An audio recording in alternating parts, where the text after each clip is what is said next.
Good morning, good morning. Hello, everybody. It's Saturday morning. I thought you were going to continue. It's time for wrestling news. I didn't actually know how it continued. My mum used to come into my bedroom at the weekend to wake me up with that song, but she would only ever get to good morning, and that was it. So I don't know where to go from there.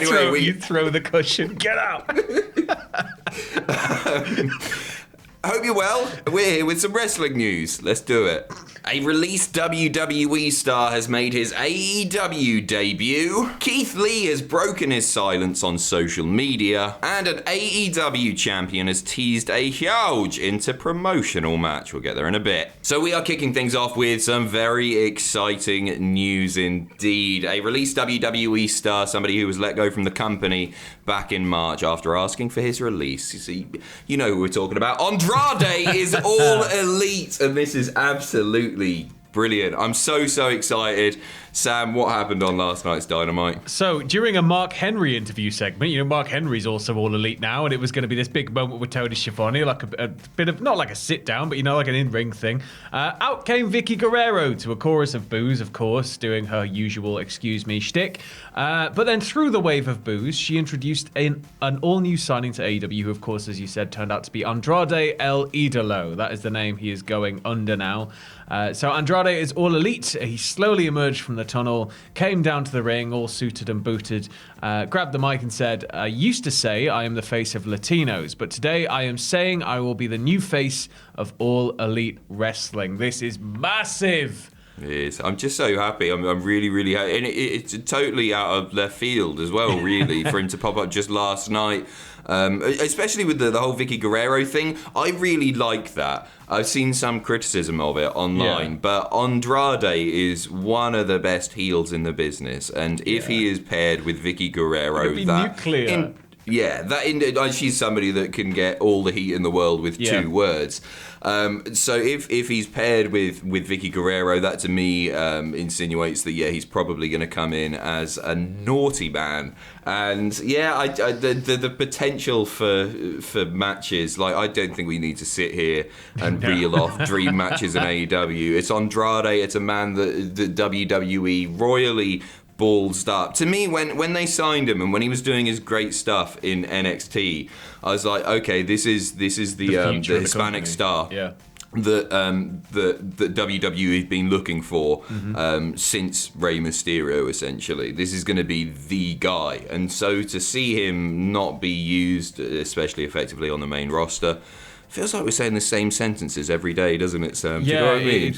With startling. And then they went to the main roster and it wasn't as good. Wasn't it? What happened there? What was it that changed from down there to up here? But, I mean, you've got to look at it from the perspective of, like, the Forbidden Door as well, if that is going to continue on and New Japan relationship stays intact with AEW and they're not snatched away by the evil Nick Khan and WWE. I'm sure New Japan would love to have Andrade back, like, for sure. I mean, who wouldn't? So there's a lot of potential things, as you said, in AEW, but also elsewhere with their wider working relationships. I mean, Impact. There's just so much. Charlotte also reacted to the news, by the way, she probably had, with 11 crying emojis in a row and then 11 hearts in a row. Is there significance there to the 11? I don't know. Oh, okay. I was wondering what you were very specific with the number. I was like, is that something? I can't tweet her. She's blocked me. Obviously, Andrade's got the match with Kenny coming up, so this will likely factor into what he's doing in AEW. But AEW have tweeted out that graphic. Andrade El Idolo is all elite, so expect him to stick around for a little while. Moving on, Keith Lee has released a bit of a statement on his absence. It doesn't give us too much information, but it is interesting nonetheless. He took to Twitter last night, providing us with the following update. I wanted to do something educational, but also inspiring to tell you guys about everything since late January. Seems that is off the table for now. So with that, I will find another way to tell you guys about everything. It might simply be a video of me chatting with you. We will see. Keith has obviously been off TV since February for an undisclosed reason. Reports have stated that it's an injury and that WWE haven't cleared him, but that hasn't been confirmed. I don't really want to sit here and speculate because we don't know what's up. We don't know the severity of whatever may be impacting Keith Lee's life. But we really, really miss him because he's so brilliant. He seems like the coolest guy.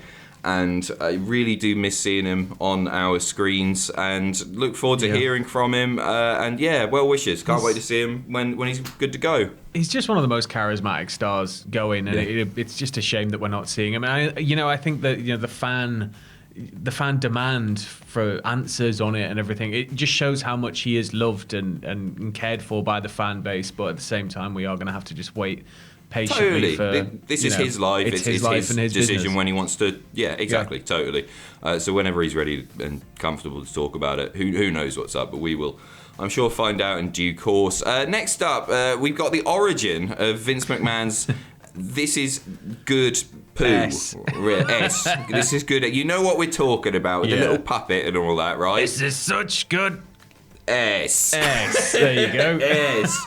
Sam, what's the origin? So, as you were saying, it's become kind of one of the more popular Vince catchphrases as of late. And it came from kind of nowhere. I don't know where it really popped up from. I know Bray Wyatt's puppet Vince started saying it, and then it was just boom. It was everywhere. But on this week's Grillin' JR, the former WWE and current AEW announcer spoke about working with Mankind in '97, and he focused specifically on that really, really, really infamous promo where Mankind attacks him. And it all just kind of breaks down, and it's essential viewing if you are a wrestling fan with any remote interest in wrestling history. But he said, it was one of the most infamous promos of Foley's career, but he followed it up with, "We didn't know Vince was even going to be there. We had no idea." That's where the famous line came from Vince.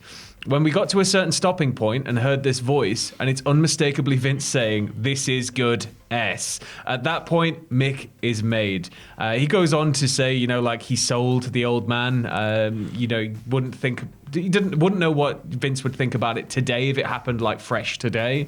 Mm-hmm. But when you get the blessing of one of the most powerful men in all of pro wrestling like that, Mick's career was cemented from that point. So it's all thanks to Mick Foley once again, saving wrestling for everybody because he is the boy. Moving on. So this is following up really from a report from a few weeks ago where it was said that the $1 million title would be returning to our screens, and it was likely going to be... It was going to be put on someone new. It might be defended down the line, etc., etc. We have another hint that is probably going to be happening. Heel by Nature got their hands on the official poster for the upcoming NXT TakeOver In Your House pay-per-view, which is on June 13th. Bloody hell, that's close, isn't it? Yeah. So it's got all the big names on there: O'Reilly, Dunn, Cole, Gargano, Cross, Gonzalez, Ember. But that's not what people are talking about. What are they talking about? So, it's in your house. There's a big house behind them. They're stood on a lawn, of course.